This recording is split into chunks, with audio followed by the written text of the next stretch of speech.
So I have the pot with me.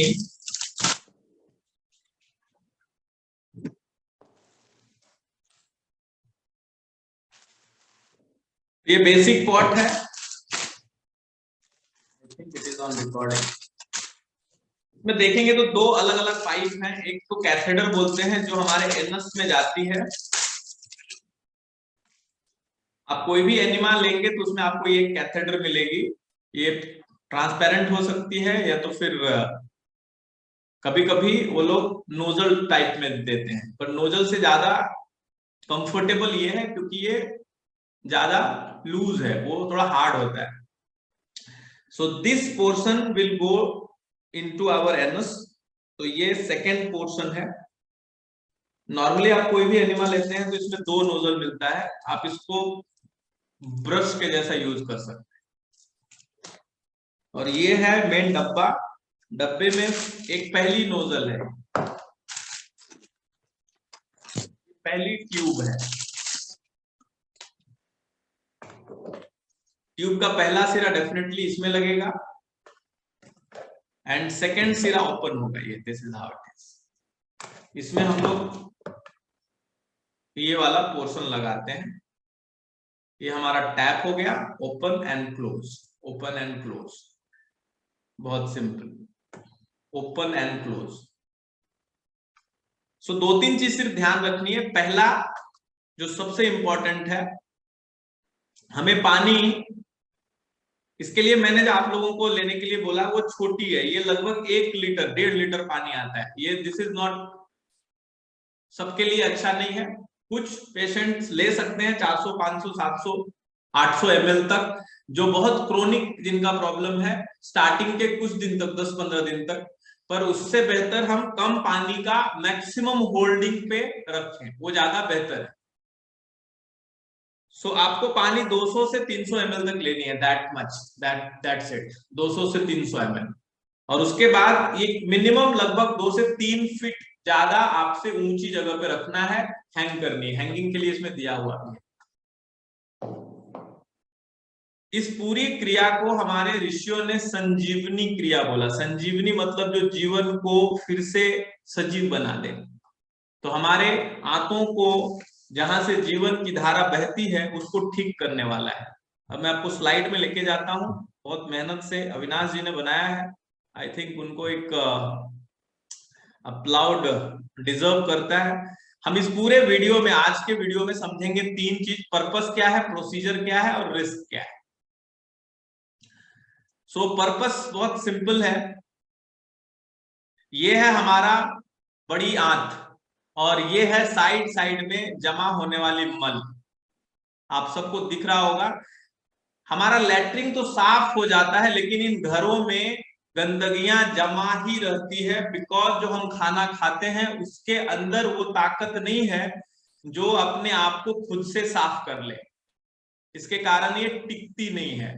ऐसी खाना जो हमें पानी देने के बजाय हमारा पानी खींचता है तो वो सट जाता है, चिपक जाता है, हमारी इन आंतों के मध्य में चिपक जाता है. इसी की सफाई के लिए हम एक्सटर्नल हल्का पानी डाल करके इसको लूज करते हैं और बहा के निकालते हैं. This is the purpose, the only purpose, to clean this large intestine in large format. अब इसके लिए होगा क्या, ये देखिए मसालेदार चटपटे सारी चीजें जब आप खाते हैं तो इसमें ऐसी शक्ति है कि वो चिपके ज्यादा. जब आप फ्रेश चीजें खाते हैं तो वो कम चिपकती है. पर ये जो चीजें हैं ये काले रूप में ज्यादा, क्योंकि इसमें फाइबर कम है, क्योंकि इसमें एनर्जी कम है, क्योंकि इसमें लाइफ एनर्जी कम है. तो ये देखिए सूखी रूप से चिपकती है और वो कॉन्स्टिपेशन क्रिएट करती है. तो अब नेक्स्ट क्या, जब शरीर से निकलेगी नहीं तो इसी तरीके से शरीर में जमा होगी और आपका पेट का स्ट्रक्चर बदलने लगेगा. सिर्फ आंत में, बड़ी आंत छोटी आंत मिला करके पूरी जो लेंथ है वो लगभग 32 फीट है, 32 से 36 फीट. और उसमें लगभग 12 से 15 केजी मल जमा रह सकता है. तो आपके वेट में 10-15 केजी सिर्फ इन आंतों की सफाई करके कम हो सकती है, सिर्फ सड़े हुए मल निकाल के कम हो सकते हैं। अब ये सिर्फ मल के रूप में नहीं होते, धीरे धीरे वो हमारे कोशिकाओं में भी मल पहुंचने लगता है और मल टॉक्सिक हो जाती है। बहुत ही अच्छा विजुअल्स निकाला है इन्होंने। ये रहा चिप्स, अंदर से सूखी सूखी चीजें डालिए और अंदर में ये देखिए सूखी सूखी चीजें कहाँ पे जमा होती है, ये एब्जॉर्ब करने वाले हमारे एलिवोई है, वहां उसी बीच में जमा हो जाता है, वो अटक जाता है, वो साफ नहीं होता। फिर से देखिए आप, ये जो छोटे छोटे जो आपको रेसे दिख रहे हैं घास के जैसे, यहीं से एब्जॉर्प्शन होता है। अब उनके बीच में ये अटक गया, ये बहुत छोटी छोटी होती है और हजारों मात्रा में होती है। यही मेन है जो हमारे शरीर को अंदर से बीमारियों से, कीटाणुओं से, विषाणुओं से हेल्दी रखता है। अब उसको साफ करने के लिए हमने एनिमा यूज करनी है। अभी देखिए अटका हुआ मामला है, अब ये एब्जॉर्ब भी होगा धीरे धीरे, अगर अटक गया है तो धीरे धीरे एब्जॉर्ब होगा, ये ब्लड वेसल्स में अंदर जाएगा और उसको भी वो जाम करेगा। देखिए सूखा हुआ मल को ये एब्जॉर्ब करेगा क्योंकि वो रुका हुआ है वहीं पे। आप खुद सोचिए, आपके पास कुछ खाना है तो जो सामने वही एब्जॉर्ब होगा ना, बाद वाला कैसा होगा? तो लंबे समय से 5-10 साल होते होते ये एक लेयर बन जाती है ब्लैकनेस की, गंदगी की, जो हमें पता ही नहीं चलता। फिर कुछ भी खाओ एसिडिटी होती है, कुछ भी खाओ गैस होता है, टिकता नहीं, डाइजेशन नहीं, ये सारी चीजें होती है। अब ये अंदर की ये सब सफाई बहुत आसानी से नहीं होती है। अब मैं बाद में बताऊंगा कहाँ पे बड़ी आंत के कौन से पोर्शन में गंदगी जमा होने पे थायराइड होगा, एंजाइटी होगी, डिप्रेशन होगा, वो सब साइंस ऑलरेडी बता चुका है। अभी इतना एडवांस हो चुका है साइंस। हमारे ऋषियों ने तो बहुत ही सिंपल तरीके से बता दिया था, आप कुल्ला कर लो सफाई हो जाएगी। पहली चीज, जब गंदगी जमा होती है तो आलस, चिड़चिड़ापन, स्ट्रेस, टेंशन की स्पीड बढ़ जाती है। ये बेसिक है जो बता देगा कि आपके अंदर गंदगी जमा होना शुरू हो गई। आलस ज्यादा आ रहा है, टेंशन ज्यादा आ रहा है, चिड़चिड़ापन आ रहा है, तो आप समझ लीजिए कि गंदगी जम रही है। या तो भोजन में सुधार कीजिए, भोजन अपने आप ही इतना अच्छा डालिए कि अपने आप को साफ कर दे, नहीं तो आपको एक्सटर्नल थेरेपीज की जरूरत होगी और उससे साफ करनी है। तो पानी आपको नॉर्मल भरनी है, 2 से 3 बार पहले आप पॉट को अच्छे से धो लीजिए। मैक्सिमम 300 ml पानी, 500 भी भर सकते हैं, पर 200-300 ml से ही स्टार्ट कीजिए, बशर्ते कि कोई मैंने इंस्ट्रक्ट नहीं किया है आपको 500 या 1 लीटर डालना है। कुछ कुछ पेशेंट्स को हम पहले करते थे, पर अभी उसको भी कम कर रहे हैं। नॉर्मल टेम्परेचर हो, कोई गर्म नहीं कोई ठंडा नहीं, नॉर्मल टेम्परेचर का मतलब जो आपके हाथ पे लगने के बाद आपको सुकून लगे, ठंडा नहीं लगे कि यार ठंडा लगा, गर्म भी ना लगे कि गर्म लगा, that is called normal temperature. Body 37 degree पे है तो 38, 1 से 2 डिग्री ऊपर नीचे आपको नॉर्मल लगती है।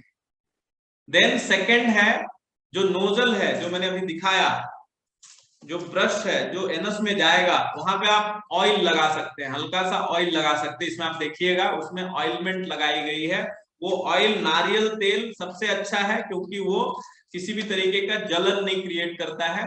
आप नारियल तेल लगा सकते हैं, उसमें बादाम का तेल लगा सकते हैं, कोई भी ऐसी बेसिक लिब्रिकेंट लगा सकते हैं। तो ऑयल ही सबसे अच्छा ऑयल आप लगाइएगा। कहाँ पे लगाएंगे? लास्ट के पोर्शन में। देखिए यहाँ पे दिखेगा आपको वीडियो में कि आपने पानी भरा और ये थोड़ा सा ऑयल लिया, 2-3 बूंद, 2-3 बूंद आपने, ये नोजल वाला, ये हार्ड है, ये यूज नहीं करनी है, हमें पतली वाली यूज करनी है, कैथेडर वाली। तो आप अगर एनिमा लेने जाएंगे तो कैथेडर मांगिएगा अलग से। अब ये है पोजीशन, आपने डब्बा ऊपर रखा और ये है पहला पोजीशन। इस तरीके से आप लेट सकते हैं और इस तरीके से आप इंसर्ट कर सकते हैं। This is the first position, this is the first way. बहुत सिंपल है, इसका वीडियो एनिमेशन भी दिखाएंगे। This is the second way, आप दीवार पे पैर रख करके 90 डिग्री पे स्ट्रेट खड़ा करके एक हाथ का यूज करके बाथरूम में टब को, आपका जो पानी का जो एनिमा का पॉट है लगभग 3 से 4 फीट ऊंचा रख करके, this is the second way. This is the third way, जहां पे आप एक साइड से सोते हैं, एक साइड से सो जाते हैं और आप बहुत आसानी से राइट हैंड से आप एनिमा को पुट करते हैं। लेकिन जब आप साइड से सोते हैं तो आपको ध्यान रखनी है कि आप लेफ्ट साइड सोएं। लेफ्ट साइड में आपका वो लेफ्ट साइड, हमारी आंत, बड़ी आंत का पहला पोर्शन लेफ्ट साइड से शुरू होता है। तो लेफ्ट से स्टार्ट होती है फिर ऐसा आता है। राइट साइड वाला हमारी छोटी आंत से जुड़ता है, तो हमें लेफ्ट साइड की ओर पानी डालना है, उल्टा सोएंगे तो उल्टा हो जाएगा। तो अगर आप साइड से सोते हैं तो ये एक पोस्चर आपने ध्यान रखनी है कि लेफ्ट साइड इज ज्यादा एडवाइजेबल। एंड फोर्थ, आप डायरेक्टली इस तरीके से झुके झुके भी कर सकते हैं, सिंपल सिंपल। अगर इसमें कंफर्टेबल, किसी किसी को पैर में दर्द होती है, बैठना मुश्किल, लेटना मुश्किल, बाथरूम में बहुत सिचुएशन खराब है, बहुत सीवियर कंडीशन है, तो आपने ये कंडीशन में भी आप ले सकते हैं। अब ये इसका एक छोटा सा वीडियो एनिमेशन है। आपने स्ट्रेट बैठनी है, सीधे तरीके से अच्छे से लेट जानी है, and then you can properly insert it. बहुत सिंपल, फिर से मैं एक बार दिखाता हूं। बहुत ही सिंपल तरीके से आप इसको इंसर्ट कर सकते हैं, क्योंकि ऑलरेडी आपने ऑयल लगा के रखा हुआ है। Very good presentation. Avinash ji को एक बार फिर से हम सबने मिलकर धन्यवाद देना है। देन आपने ये नल खोलनी है, जो मैंने टैप बताया था, जो टैप दिखाया था, ये वाली टैप खोलनी है। धीरे से आप एक हाथ से खोल सकते हैं कंफर्टेबली। जब आप पानी भरेंगे तो आप ध्यान रखिएगा कि आपने एयर निकाल दिया, एयर नहीं रहना चाहिए अंदर। तो पहले से ही पानी नल खोल करके पहले एयर खोल लीजिएगा, फिर टाइट कर लीजिएगा। टाइट करने के बाद इंसर्ट करके फिर दूसरी बार खोलनी है। जैसे ही आप खोलेंगे अंदर पानी जाएगा, अंदर पानी जाएगा और उसको धीरे धीरे धीरे गीला करेगा और उसको साफ करेगा, और इस तरीके से बड़ी आंत की सफाई अपनी आसानी से होती चली जाएगी। अब ये जो दिख रहा है एनिमेशन, ये इतना आइडियल नहीं होता है। छोटी छोटी मैंने आपको बताया, उसके बीच में लटकी हुई मल रहती है, वो धीरे धीरे धीरे धीरे साफ होता है। हमारा बॉडी इतना डिहाइड्रेटेड है। एक साइंस का अभी रिसर्च में पता चला कि बॉडी की मैक्सिमम शारीरिक बीमारियां हमारे बॉडी के डिहाइड्रेशन के कारण है। हमारा बॉडी पानी एब्जॉर्ब ही नहीं कर पा रहा है, रख ही नहीं पा रहा है, उसमें पानी है ही नहीं, सूखा हुआ है पूरा, अंदर से बॉडी सूखा हुआ है। और इसके कारण पिछले 10-20 सालों में जितने स्किन के प्रॉब्लम्स लोगों को बढ़े हैं, वो मल्टीपल टाइम्स में पेन रिलेटेड प्रॉब्लम। पेन मतलब डिहाइड्रेशन, डिहाइड्रेटेड हो जाना। सेल के अंदर 70, 80, 90% पानी है। अगर वो पानी कम हो गया तो उसी को डिहाइड्रेशन बोलते हैं। ये है कोलोन थेरेपी।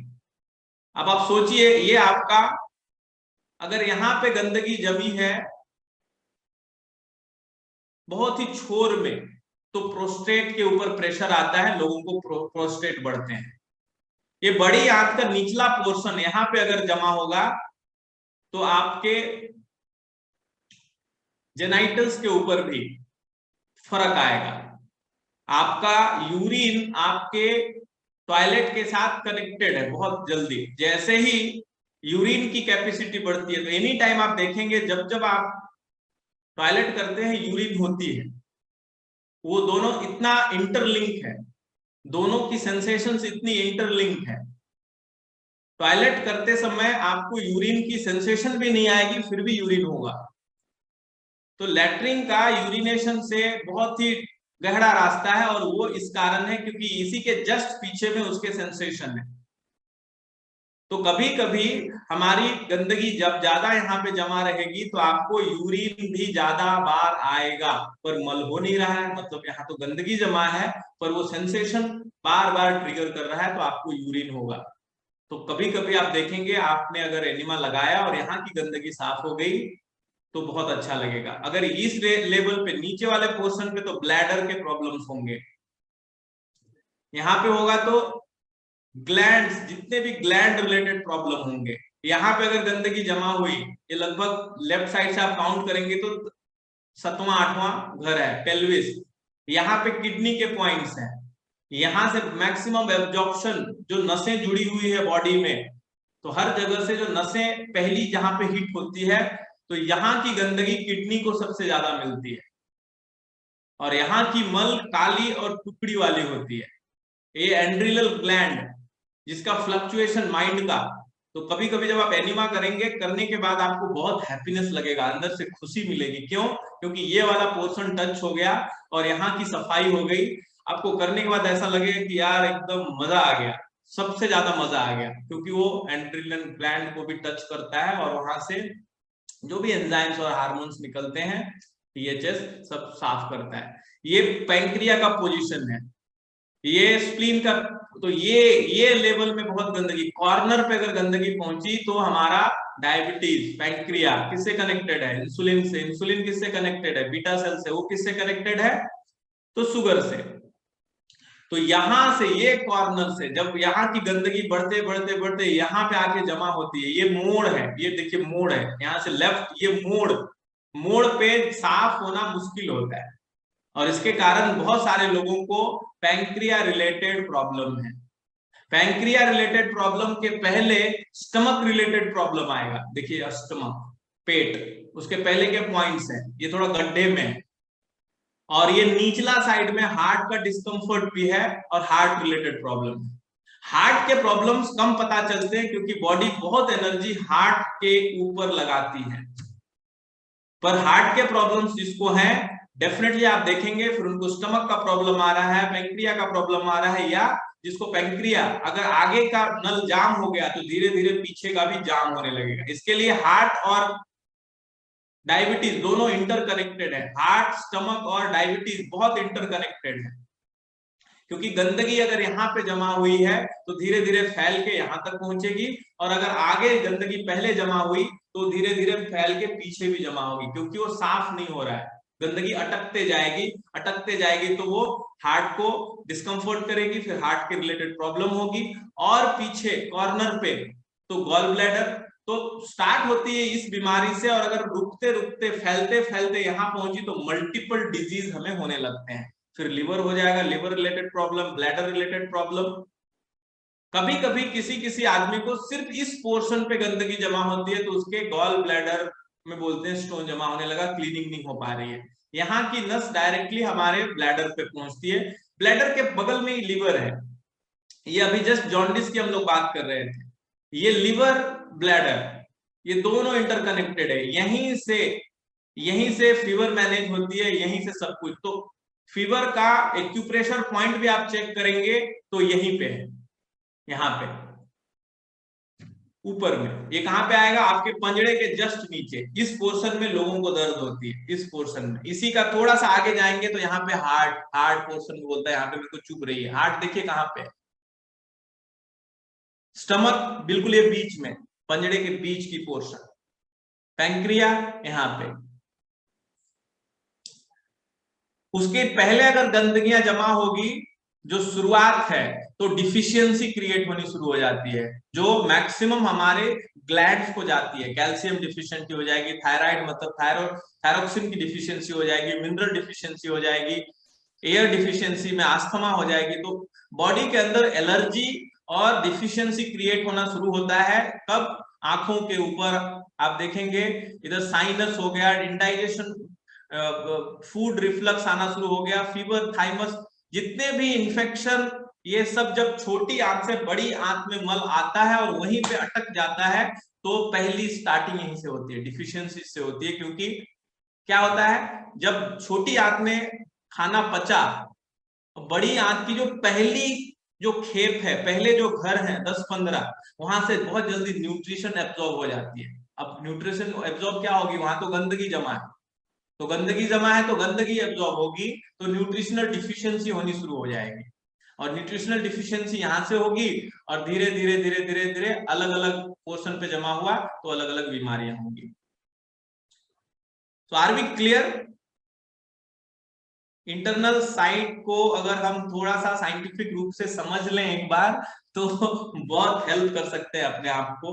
तो ये पूरी आंत की सफाई में दो चीज हेल्प करता है। एक है पानी, हेल्दी पानी, नॉन एसिडिक पानी, नॉन एसिडिक फूड।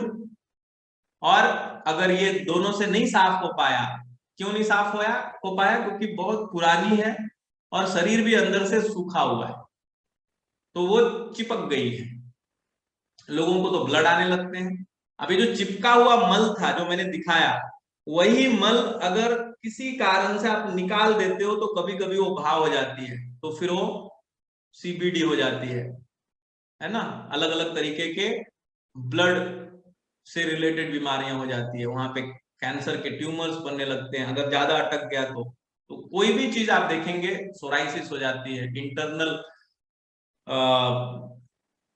क्रॉनिक जिसको तकलीफें बोलते हैं, बड़े बोलते हैं तकलीफें, दर्द होने लगती है बहुत ज्यादा, वो सब चीजें होने लगती है। सो ध्यान पूर्वक अगर हम इसको सीखें और करें तो ये संजीवनी का काम करेगा। कोई सवाल अभी इससे लेकर के? अब 2-3 सवाल किनको नहीं लेना है? तो मोस्टली हर व्यक्ति एनिमा ले सकता है, छोटा 4 महीने 6 महीने के बच्चे से लेकर के 70 80 90 साल का बूढ़ा कोई भी ले सकता है, कोई प्रॉब्लम नहीं है। सिर्फ हमें क्वांटिटी ध्यान रखनी है पानी की। बच्चों के लिए 10 ml 20 ml 25 ml भी एनफ है, बड़ों के लिए मैक्सिमम आधा लीटर 1 लीटर, बहुत बड़े सिचुएशंस में सजेस्टेड अगर डॉक्टर्स का है तो 2-4-10 बार 1 महीने के लिए ले सकते हैं। Otherwise the recommended quantity is 100 to 200 ml, 250 ml highest. कम लेंगे, ज्यादा देर तक होल्ड करनी है। So this is number 1। लेनी किनको नहीं है? तो जिनके एनस के फर्स्ट पार्ट में जैसे पाइल्स है, खूनी बवासीर है, ब्लड आ रहा है, कुछ ऐसा हार्मोनली उस समय बहुत चेंज है, मेंस्ट्रुएशन का टाइम है, तो ऐसे सिचुएशन में हार्मफुल नहीं है लेकिन अवॉइड कर सकते हैं। अगर आपका कोई मेडिकल सिचुएशन में सजेस्टेड नहीं है तो आप उसको बंद कीजिएगा। पाइल्स में सजेस्टेड इसलिए होता है नहीं लेना, कम लेना, क्योंकि हो सकता है जो पाइल्स का घाव है उस पे आपका ये पाइप डायरेक्टली लग जाए और उससे पानी जाएगी तो खुल जाएगी, फूल जाएगी, फूट जाएगी, तो आपको तकलीफ बढ़ सकती है। पर बहुत आप सावधानी से अगर ले सकते हैं तो लेनी है। पाइल्स के प्रॉब्लम में आपने पहले गर्म पानी की हिप्पात करनी है, उससे जो जो फूलना है, जो फटना है वो फट जाएगा, निकल जाएगा, फिर आप एनिमा साथ में लीजिएगा। पाइल्स का प्रॉब्लम ही है कॉन्स्टिपेशन, और कॉन्स्टिपेशन के समय लगाया हुआ प्रेशर। तो जैसे हम यूरिन करने के लिए कोई प्रेशर नहीं लगाते हैं, नेचुरली हो जाती है। नींद आने के लिए कोई प्रेशर नहीं लगाते हैं कि अब मुझे नींद आना चाहिए प्रेशर करो, या तो भूख लगने के लिए कोई प्रेशर नहीं लगाते हैं, ना लगा सकते हैं। पर अनफॉर्चुनेटली मल के लिए हम प्रेशर लगा सकते हैं, पर वो लगानी नहीं है, वो भी नेचुरल है, अपने आप होती है। लगाने के लिए सब जगह लगाते हैं पर इट शुड बी नेचुरल। जब हम अन रजिस्टर्ड प्रेशर लगाते हैं तो अगर आगे का रास्ता जाम है तो बगल में सूजन क्रिएट करेगा, वही फूटेगा, वही फैलेगा, वही गांठ बनेगी, वही ट्यूमर बनेगी, वही पाइल्स बनेगी, वही फिर बाहर तक आएगा, उसमें स्पेस बनना शुरू होगा। तो 2-3 सिचुएशन में हमने नहीं लेनी है या बहुत संभल के लेनी है, वो है पाइल्स का या कोई भी बहुत बड़ा हार्मोनल चेंज हुआ है उस समय। फीवर में बिल्कुल लेनी है, फीवर सबसे अच्छा है। लूज मोशन के टाइम पे लेनी है, क्योंकि लूज मोशन में बॉडी बहुत एनर्जी लगाता है, पानी निकाल के ये टॉक्सिन्स को साफ करने की कोशिश करता है और बार बार करता है, फिर भी साफ नहीं हो रहा है। उस समय अगर हम एनिमा लेंगे तो लूज मोशन जल्दी ठीक होगा, कम होगा, उसकी फ्रीक्वेंसी कम होगी, पेट जल्दी से साफ हो जाएगा, इन्फेक्शन कम हो जाएगा। अब बहुत सारे लोग उसमें दही मिलाते हैं, नीम मिलाते हैं, अलग अलग टूप मिलाते हैं, रस मिलाते हैं, तो अलग अलग प्रॉब्लम में सजेस्टेड भी है। जैसे अगर किसी को बहुत ज्यादा स्किन के प्रॉब्लम्स हैं तो आप नीम का रस, नीम के पत्तों को उबाला हुआ पानी थोड़ा सा यूज कर सकते हैं। वैसे ही बहुत सारी चीजें मिक्स करते हैं, पर आइडियली पहले सिचुएशन में अगर आप डाइट अच्छे से फॉलो करने के लिए तैयार है तो नॉर्मल पानी का 200 ml का एनिमा ले सकते हैं। कितनी बार लेनी है? तो हमेशा ले सकते हैं, कोई प्रॉब्लम नहीं है। जब जब जरूरत पड़े तब तब ले सकते हैं। स्टार्टिंग में 10-15 दिन लेना जरूरी है, और जब भी फास्टिंग करनी है तब तब लेनी है। फास्टिंग के अगले दिन लेनी है, फास्टिंग के अगले दिन कंपल्सरली लेनी है। वो सिर्फ एनिमा नहीं है, वो प्योर मेडिसिन है। बाकी कभी भी गैस हो, ज्यादा हो रहा हो, पेट साफ नहीं हो रहा हो, वो तो आप ले सकते हैं। पेट साफ करने के ऊपर हमारे कुछ भ्रांतियां हैं कि सुबह उठने के बाद ही पेट साफ होना चाहिए। बिल्कुल होना चाहिए, लेकिन उसके लिए आपको नेचर के क्लॉक को फॉलो करनी पड़ेगी तो साफ होगी। नेचर के क्लॉक को भी आप तोड़ेंगे और बोलेंगे कि नहीं मेरा सुबह ही साफ होना चाहिए, तो गड़बड़ है। तो जैसा यूरिन कभी भी लग सकता है, जब भी सिग्नल आएगा आपने यूरिन करने जानी होती है, वैसे ही मल त्याग की इच्छा भी कभी भी हो सकती है। जब भी हो तभी जानी है, रोकनी नहीं है, उसको खींचनी नहीं है, उसको रोक के नहीं रखना है। रोक के रखने पे वो और बड़ी आंत में चिपक जाता है, जम जाता है, क्योंकि जब मल की इच्छा होती है तो बॉडी बहुत सारा पानी उसके लिए निकालता है अलग से उस सिम्टम के साथ ही।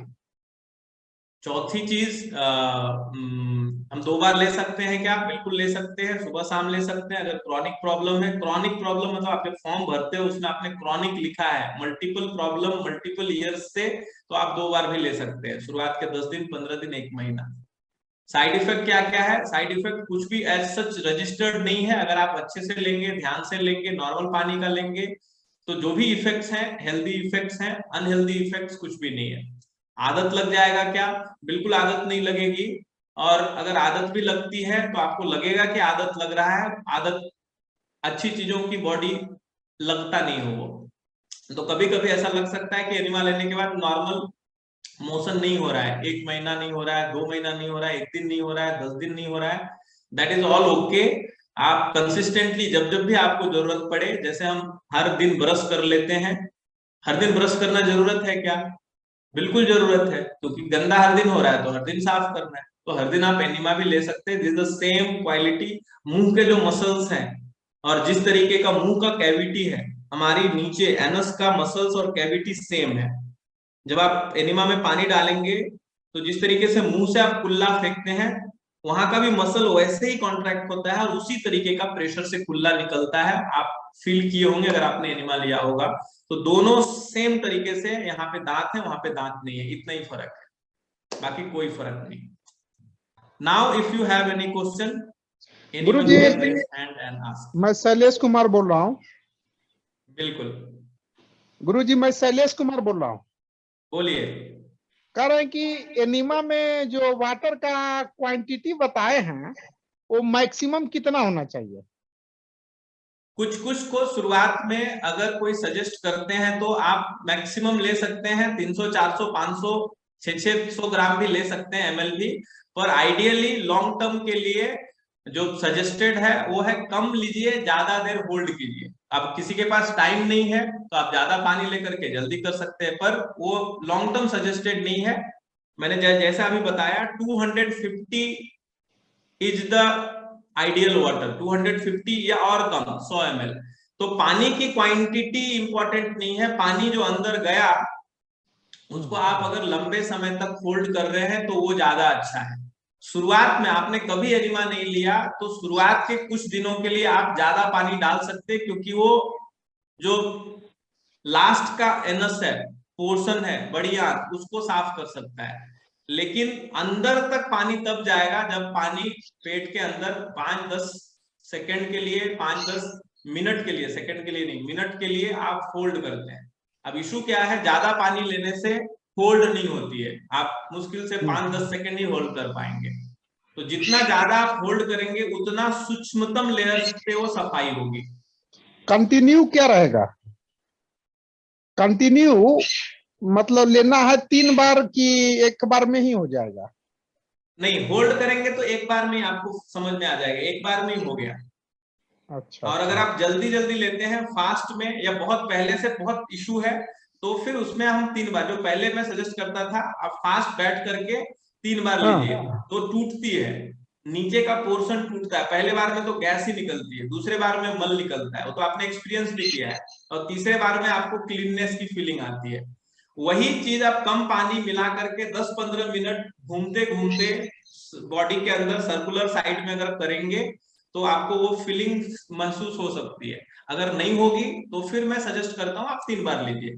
पर आइडियली हमने पहले कम पानी से अभी लेनी है, बशर्ते कि मैं किसी को बोला नहीं हूं कि आप ज्यादा पानी से लीजिए। ज्यादा पानी का मैं उसको बोलता हूँ जो बहुत ही ज्यादा कॉन्स्टिपेटेड है, बहुत ही लंबे समय से कॉन्स्टिपेटेड है, ताकि पहले टूट तो जाए। एनिमा से डायबिटीज कितने दिनों में रिवर्स हो सकता है? बीमारी ना दवा से रिवर्स होती है, ना एनिमा से रिवर्स होती है, ना किसी चीज से रिवर्स होती है। बीमारी एक ही चीज से रिवर्स होती है, वो है हेल्थ के बढ़ने से। तो डायरेक्ट जो हम लोगों को ये माइंडसेट दिया गया, बोलते हैं, मेरे गुरुजी एक बार बोल रहे थे कि धर्म बहुत बढ़िया है, लेकिन जितना धर्म का दुरुपयोग हुआ उतना शायद किसी का नहीं। वैसे ही साइंस बहुत अच्छा है, लेकिन जितना साइंस का अभी दुरुपयोग हो रहा है वो बहुत ज्यादा डैमेजिंग है। और साइंस हमें ये बताता है कि ये कर लो ये ठीक हो जाएगा, ऐसा है ही नहीं। तो उत्कर्ष जी, एनिमा लेने से डायबिटीज ठीक नहीं होती है। एनिमा लेने से आपका आंत साफ होता है, और आंत साफ होने से आपकी हेल्थ बढ़ने की चांसेस बढ़ जाते हैं, उसके कारण डायबिटीज भी नॉर्मल हो सकता है। तो आपको बहुत सारी चीजें करनी होती है, और बहुत सारी चीजें करनी चाहिए। 3 चीजों का मिश्रण है स्वास्थ्य, एक बोलते हैं पोषण, पोषण में आती है वैसा खाना जो आपका डाइजेस्ट हो रहा हो और जिसमें लाइव एंजाइम हो। दूसरा है श्रम, आपको प्रॉपर श्रम करनी है। तो अगर आप पोषण और श्रम अच्छे से कर रहे हैं तो अपने आप ये सब चीजों की जरूरत नहीं पड़ेगी। पर अगर जरूरत पड़ रही है तो तीसरा है विश्राम। तो विश्राम की ही स्थिति है जिसमें एनिमा विश्राम अवस्था में हमारे पेट को साफ करने की कोशिश करता है। अगर पोषण और श्रम अच्छा है तो एनिमा की जरूरत भी नहीं पड़ेगी। लेकिन हम, क्योंकि हमारी बॉडी की एक्टिविटी, बॉडी को एक्टिविटी चाहिए, एक्टिविटी कम देते हैं, इसके कारण एनिमा को संजीवनी बोला गया है। जैसे जैसे टेक्नोलॉजिकल डेवलपमेंट हुआ, अनफॉर्चुनेटली हमें शारीरिक श्रम से हम अपने आप को जोड़ नहीं पाए। तो अगर आप बहुत अच्छे से एक्टिविटीज करेंगे तो उसकी जरूरत नहीं पड़ेगी कंसिस्टेंसी के साथ।